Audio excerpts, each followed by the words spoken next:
وہ شاور لیکر باہر آئی اور گیلے کمر سے نیچے تک جھولتے بال ڈرائر سے سکھانے کی بجائے یوں ہی برش پھیر کر گیلے رہنے دیے۔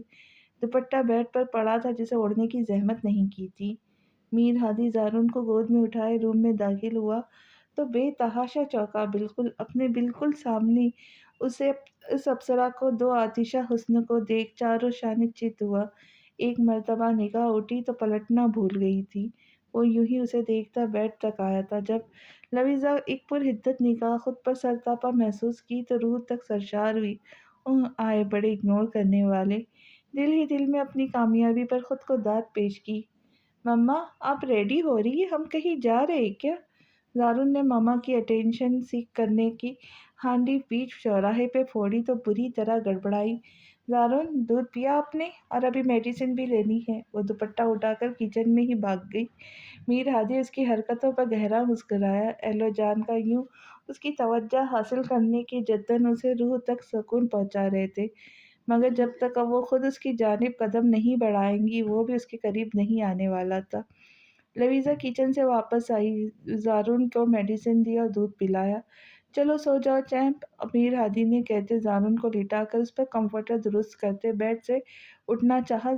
جب زارن جھٹکے سے اٹھ بیٹھا، بابا آپ ہمارے ساتھ نہیں سوئیں گے؟ وہ ناراضگی سے بولا تھا۔ میر ہادی نے ایک نگاہ لویزا کی جانب دیکھا جو زارن کے ساتھ بیٹھی بری طرح انگلیاں چٹکا رہی تھی۔ اوکے میں یہیں سوؤں گا، چلو اب جلدی سے اچھے بچوں کی طرح آنکھیں بند کرو۔ میر ہادی کہتے زارن کے قریب نیند دراز ہوا۔ اب وہ تینوں ہی بیڈ پر لیٹ گئے تھے۔ بابا ایک کوشچن پوچھنا آپ سے، زارن نے کہا۔ زارن سو جاؤ پلیز۔ لویزا کو یہ ڈر تھا وہ کوئی اور ہی پول پٹی نہ کھول دے۔ ماما مجھے نیند نہیں آ رہی نا، اس نے منہ بنایا۔ اوکے پوچھو، میر ہادی نے مداخلت کی اور سلجھا انداز اپنایا۔ بڑی دادو بول رہی تھی نا زارن کا برادر یا سسٹر آئیں گی، تو کب آئیں گی وہ؟ معصومیت سے پوچھا گیا۔ لویزا نے گڑبڑا کے ان کی جانب سے مخالف سمت کروٹ بدل لی، جبکہ میر ہادی گہرا مسکرایا۔ جب اللہ تعالیٰ نے چاہا۔ کاش وہ بول سکتا، جب اللہ تعالیٰ کے ساتھ ساتھ تمہاری ممی نے بھی چاہا۔ میر ہادی نے زارن کو بہلایا۔ اللہ تعالیٰ کب چاہیں تھے؟ پھر سوال آیا۔ لویزا کو صاف سن گیا تھا ہاں، مگر میر ہادی کے جواب بڑی توجہ سے سن رہی تھی۔ کیوں؟ میر زارن کو کیوں پوچھ رہا ہے؟ جب میر ہادی کو کوئی جواب نہ سوچا تو پوچھ بیٹھا۔ سب کے بردرز اور سسٹرز ہیں، میرے فرینڈز کے، ایک زارن کے نہیں ہیں، مجھے بھی چاہیے نا۔ زارن نے سر پر ہاتھ مار کر اپنا مسئلہ بتایا۔ اوہ اس لیے تو اللہ تعالیٰ سے دعا کر کے مانگو نا کہ تمہیں جلدی جلدی بردر یا سسٹر دے۔ میر ہادی نے مسکراتے لویزا کی پیٹھ کی جانب دیکھ کر کہا۔ اوہ ہاں میں دعا مانگوں گا یا اللہ تعالیٰ کے پاس خود جا کر لے آؤں گا؟ زارن! لویزا نے تڑپ کر کروٹ بدلی۔ میر ہادی نے بھی زارن کی بات پر اسے ٹوکنے والا تھا، مگر اس سے ہی پہلے ہی لویزا چیخ اٹھی۔ چپ کر کے سو جاؤ زارن، نہیں تو پنش کروں گی، سمجھے؟ لویزا نے اسے ڈانٹا۔ اس نے ناراض ہو کر میر ہادی کے سینے میں منہ دے دیا۔ نگاہوں سے نگاہیں ملی، دونوں نگاہوں میں ہی گلے شکوے تھے۔ لویزا نے نگاہیں چرائی اور فضیلی ہو کر لیٹ گئی۔